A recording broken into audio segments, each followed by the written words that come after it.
मैं वही कह रहा हूँ, राहुल गांधी जी, अब अगर मान लीजिए आपने उनको पीएम बना दिया, वो पीएम बना दिया आपने, उनका आपको पता है कि वो डिसीजन मेकिंग उनका कितना वीक है, तो सारे जने ये चाहोगे ना पॉलिटिक्स, इसलिए मैं पॉलिटिक्स में हूँ क्योंकि मेरे पापा भी प्रधानमंत्री थे, इसलिए क्योंकि मेरे दादी भी प्रधानमंत्री थी, मेरे नाना भी प्रधानमंत्री थे।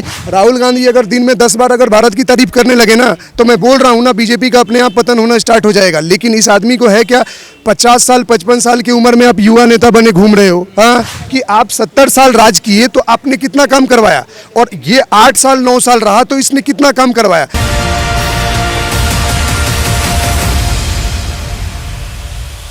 आपसे यही जानना चाहूंगा, क्योंकि देखिए आप मणिपुर का और हरियाणा की बात करें, क्योंकि ममता बनर्जी ने भी यही कहा कि जो है बीजेपी शासित जो प्रदेश हैं वहां पर प्रधानमंत्री चुप रहते हैं, बाकी राजस्थान का मामला हो, कहीं का मामला हो, तो उतना ही हाईलाइट करके बोलते हैं। देखिए, अगर वहाँ पे इंटेलिजेंस फेलियर है, मनोहर खट्टर सरकार ने अगर उस पर ध्यान नहीं दिया है तो उनको इस्तीफा दे देना चाहिए। हमें पार्टी से क्या मतलब भाई, हमें तो सुरक्षा चाहिए, हमें तो अच्छा हर चीज़ बढ़िया चाहिए ना, हमें पॉलिटिक्स से क्या मतलब है।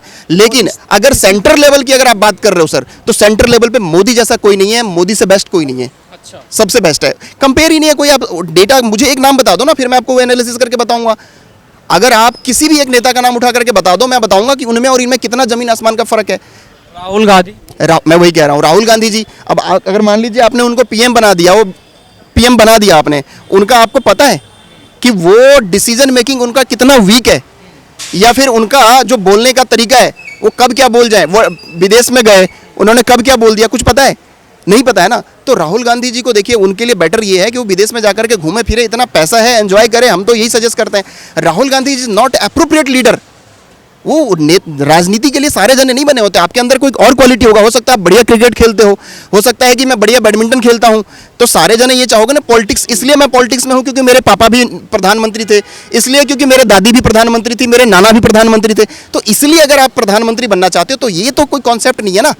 आपको बेटर ये, आपके पास करोड़ों रुपए हैं, आप जाकर के विदेश में एंजॉय करिए, भ्रमण करिए, बेस्ट लाइफ जीजिए, ये आपके लिए बेटर है। तो मानते हैं कि प्रधानमंत्री नरेंद्र मोदी को 2024 में फिर से चुनने के लिए आपके पास सबसे अच्छा ऑप्शन है? सबसे बेस्ट ऑप्शन है सर, और ये तो देश की आवाज़ है, देश की जनता। आप अगर किसी 6 बरस के बच्चे से पूछ लीजिए, या 60 बरस के या 80 बरस के बुजुर्ग से पूछ लीजिए, वो एक ही नाम जानते हैं, वो है मोदी।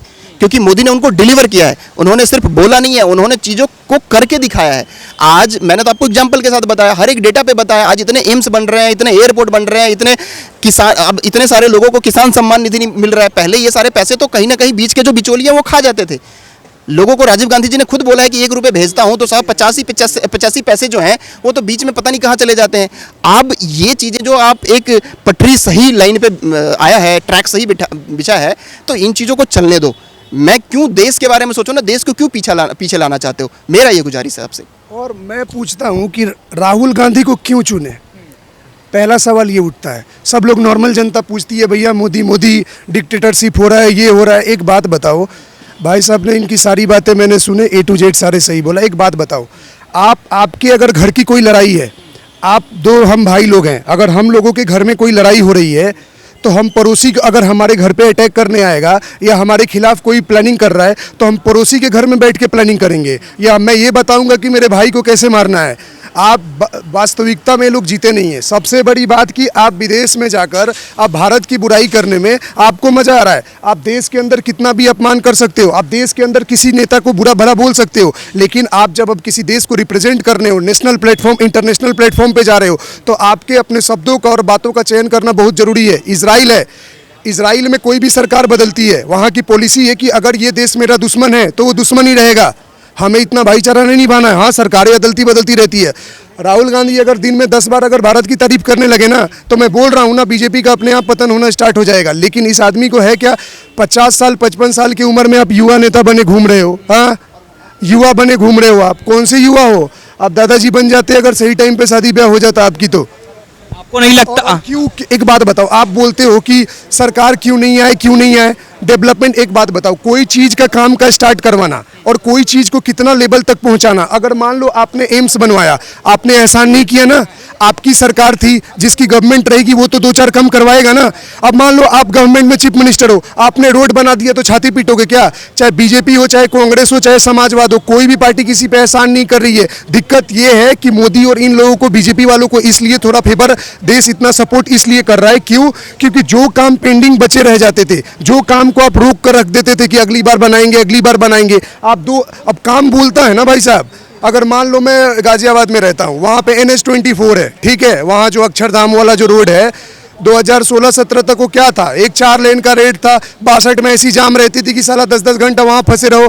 अब आज के डेट में देख लो, वहाँ पे 16-16 लेन की रोडें हैं, आप आंख बंद करके भी गाड़ी चला लो। और अब मान लो कि इन्होंने एम्स बनाया, अब 2014 के पहले मान लो कि 5, 6, 10 जो भी हो, आज देखो 2023 में कैसा है। तो कोई भी आदमी किसी सरकार को तभी सपोर्ट करता है, नहीं करता है, वो एक डाटा देखता है कि आप 70 साल राज किए तो आपने कितना काम करवाया, और ये 8 साल 9 साल रहा तो इसने कितना काम करवाया। अब रोड का इंफ्रास्ट्रक्चर देखो, आप उजाला योजना से बीजेपी क्या किए, मैं बोला क्यों वोट ना दूं।